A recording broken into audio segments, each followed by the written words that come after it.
अगर हमारी सरकार इसका काम नहीं करती है तो हमारी तंजीम अपोजिशन भी करेगी।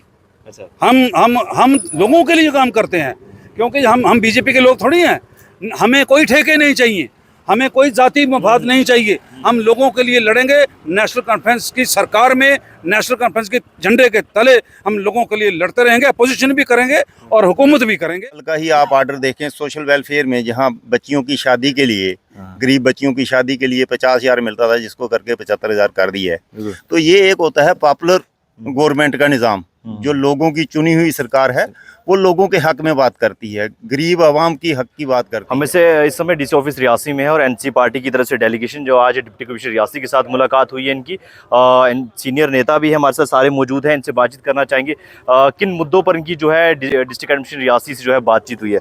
सबसे पहले हमारे साथ तारिक भट्ट साहब है। सर, क्या डेलीगेशन लेकर आप डीसी रियासी के पास गए थे, क्या बातचीत हुई, किन मुद्दों पर आपने जो है डेलीगेशन लेकर गए? देखिए, आज हमारा जो डेलीगेशन नेशनल कॉन्फ्रेंस का जो डेलीगेशन था डिस्ट्रिक्ट लेवल का, ये आज डिप्टी कमिश्नर रियासी से मुलाकात हुआ है। और इस डेलीगेशन की मुलाकात का मकसद सिर्फ यही था कि जो आम लोगों की जो जनरल डेवलपमेंट जो थी उस पर बात हुई है। बहुत सारे मसले हमने उनके आगे रखे हैं और कुछ मसलों पे इमीडिएटली एक्शन हुआ है और हल हुए हैं। और बाकी जो अफसरों को हदायत की गई है कि वो इमीडिएटली इन मसलों पर अमल करें, उनको हल करने की कोशिश करें। आपको लगता है कि कौन से ऐसे खास दो चार मुद्दे हैं जो हल होने ज़रूरी हैं? आपकी सरकार भी बन चुकी है, इस समय मंत्री कैडरे भी जो है वो बना दिए गए हैं, मंत्री के पास नहीं कि आप सीधा डीसी के पास हैं।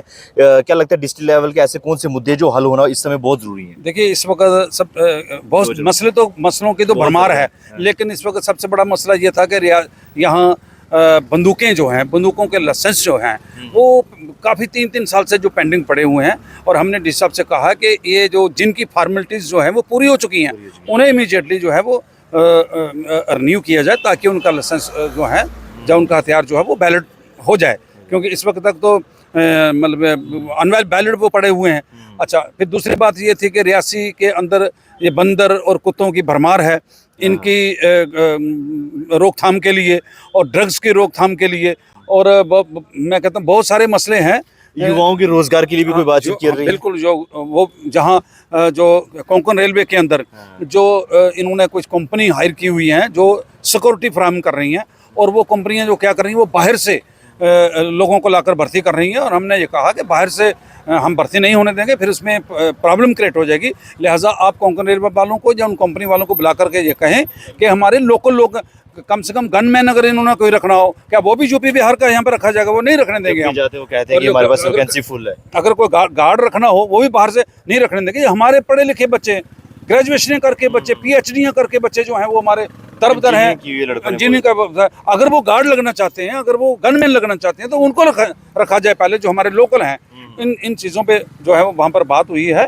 तो मतलब अगला सवाल रहेगा कि आपकी सरकार तो बन चुकी है, बहुत सारे वादे किए गए थे, 1 लाख नौजवानों को रोजगार दिया जाएगा, सिलेंडर मुफ्त दिए जाएंगे, इन वादों पर कब चर्चा होने वाली है? देखिए, अभी जुमा 8 दिन हुए हैं सरकार बने हुए, और अभी हमारे जो मंत्री लोग हैं वो अभी पूरी तरह से बैठे भी नहीं है। पहली ही बैठक में जो हमारी जो कैबिनेट डिसीजन जो हुआ है, उसमें स्टेटहुड की जो मंजूरी जो है वो कैबिनेट ने दे दी है, जिसको हमारे LG महोदय ने भी मान लिया है। और अब हमारे जो चीफ मिनिस्टर हैं वो जाके दिल्ली प्राइम मिनिस्टर से भी मिले हैं, होम मिनिस्टर से भी मिले हैं, और बाकी कुछ और मंत्रियों से मिले हैं। उन्होंने यकीन दिलाया है कि लगता है कि नवंबर तक जो है स्टेटहुड जो है वो आ जाएगा। जहाँ तक नौकरियों का सवाल है, 1 लाख नौकरियाँ नेशनल कॉन्फ्रेंस ने जो उनके मैनिफेस्टो में है वो देनी है, उस पर अमल होना जो है वो शुरू हो जाएगा।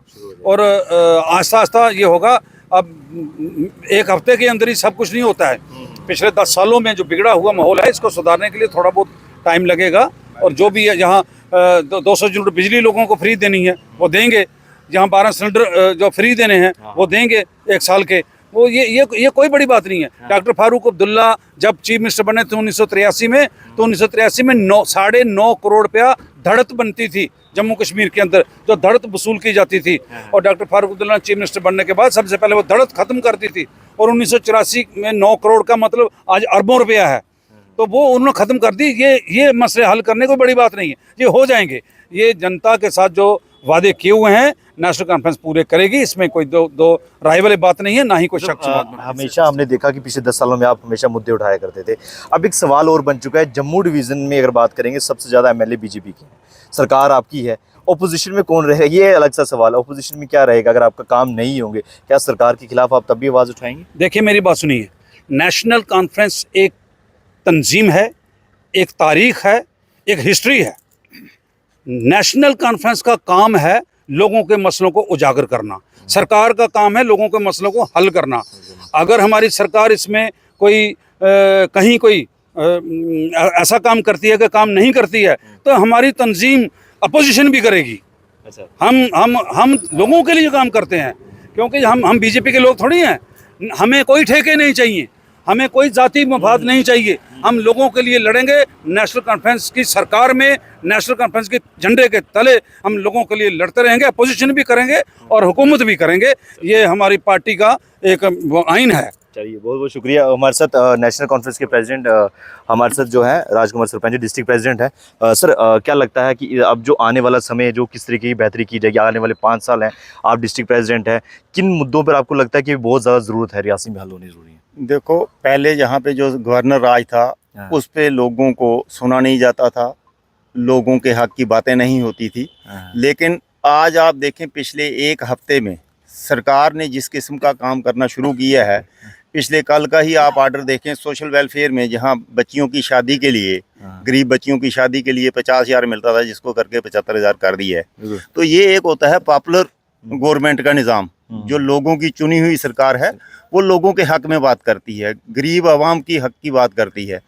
ऐसे ही आपको अगले महीने से मुझे लगता है कि ये जो राशन जो बीपीएल को या नीड बेस्ड लोगों को मिलता था, जो उसकी जो मिकदार है उसको डबल कर दिया गया है, कर रहे हैं, और अगले महीने से मुझे लगता है कि वो मिल जाएगा। तो ये लोगों के हक की चीज़ें हैं। अगर एक हफ्ते में ऐसा कुछ हो सकता है तो 5 साल हमारी सरकार चलनी है, और सरकार कायाकल्प करेगी जम्मू कश्मीर की।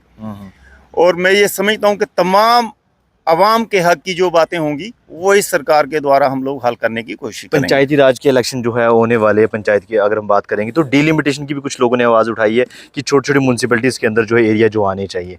तो आपको लगता है कुछ रियासी के अंदर जो है डिलिमिटेशन होना चाहिए पंचायतों के कुछ? मुझे लगता है कि पंचायत के डिलिमिटेशन का आर्डर हो चुका है।